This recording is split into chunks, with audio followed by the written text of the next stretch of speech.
up, guys? John here. I'm leaving California next week.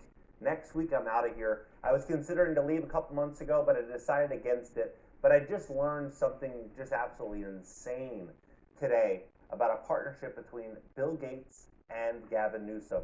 And what's going to happen to the kids in California going forward is going to be just not possible for me. I have a young child right now who's 14 months old. I have another child on the way. You guys are the first to hear about it right now. I just found out a couple weeks ago. I'm really excited about it. But there's no way I'm going to allow my children to be influenced in the direction that they're pushing these kids here in California. What's coming next is so shocking. It is ridiculous. I can't believe it. It honestly, it feels like I'm living in some crazy sci-fi movie that this is now the new normal. This is our reality. So for me, I'm planning, investing, and strategizing for my children, my wife, going forward in this new world that we live in. So in this video, I'm going to lay out everything, my investing strategy, as well as why I'm leaving California. So please smash that like button. It does so much for the channel, and it tells YouTube to share the content. If they share the content, more people will see it and hopefully make a difference, spread the word, and maybe expose some of this craziness that we're all forced to live with. So please smash that like button. Let's begin. So this just came out last week that Bill Gates and Gavin Newsom have partnered up on this endeavor. And this is something that I will never have my children partake in. I'm not saying that you should, but this for me is just not going to work. Los Angeles School District requires students to use an app to enter campus. The long-awaited move comes as LAUSD is targeting an April 9th reopening of schools. The Los Angeles Unified School District has officially launched Daily Pass, an app designed to coordinate health checks, test scenes for safe reopening of schools. Sort of like the golden ticket in Willy Wonka, everyone with this pass can easily get into school. LAUSD Superintendent Austin Buter said during his weekly update February 22nd, Daily Pass, developed with the support of Microsoft, generates a unique QR code for each student and staff member that authorizes entry to a specific LA unified location for that day as long as the individual receives a negative result. Shows no symptoms and has a temperature under 100 degrees.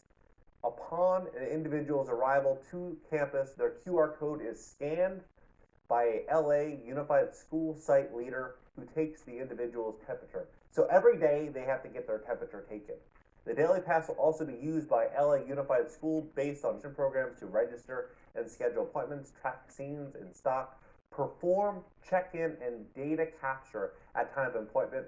Sort of high-risk individuals offer wait lists to low-risk individuals and dashboards to view data, among other features. All of this information is shared with the appropriate authorities. Anonymized data from Daily Pass will be used by the LA Unified Research and Healthcare collaborators, Stanford University, UCLA, Johns Hopkins University, Anthem Blue Cross, HealthNet, and Cedars-Sinai to provide insights for strategies to create the safest possible school environment. So all of your health records will be shared. This could pose a privacy concern. Getting tested every single week, having a young child being tested every single week, covering their faces, really crippling their ability to express themselves and develop human connections and relationships could have long-lasting trauma on your child. It seems like the obvious next step is that we'll all need this Daily Pass app to enter a Whole Foods, a farmer's market, a bar and grill, maybe even a bank, definitely a concert or venue. We'll need this just like the students at school need this. It'll be for everyone's safety, as they say. However, is this something that you want to live with? In Texas, they're lifting all restrictions. They are lifting mask mandates. Everything is being lifted in Texas.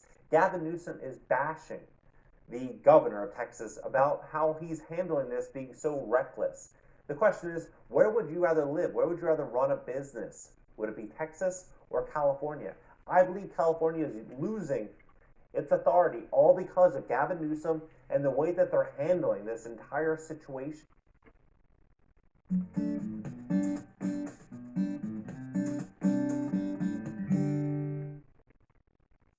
trauma coming to landlords in California because the state cannot afford to take care of all of these tenants due to the eviction moratorium that has been pushed out for over a year so far, and that number is only going to continue to snowball. Every single day, more people step into hardship. But how can the state of California take care of all these tenants? Simple. They can't. What are they going to do?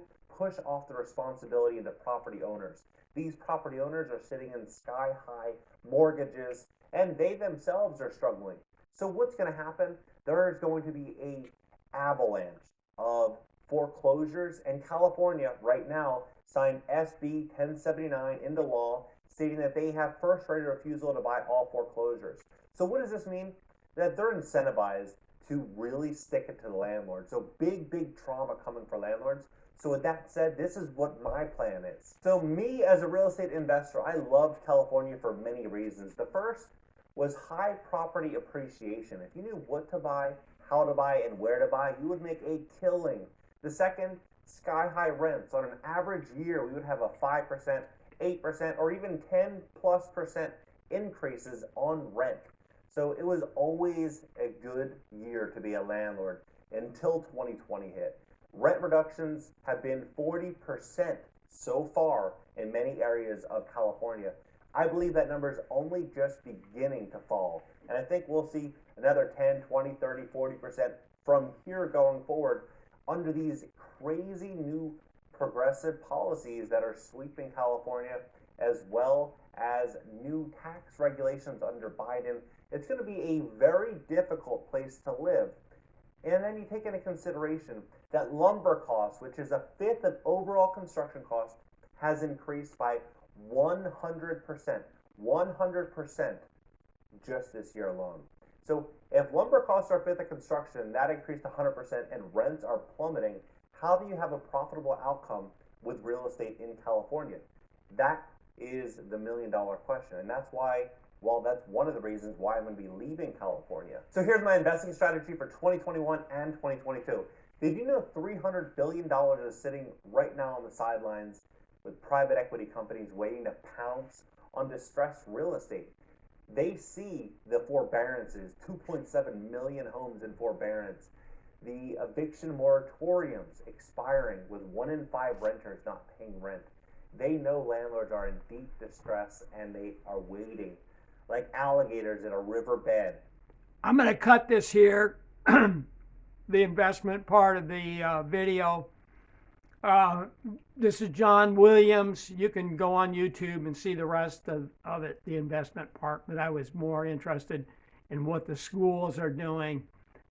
This plan between Newsom and and Bill Gates. That was my main interest. Anyway, thank you for watching this here.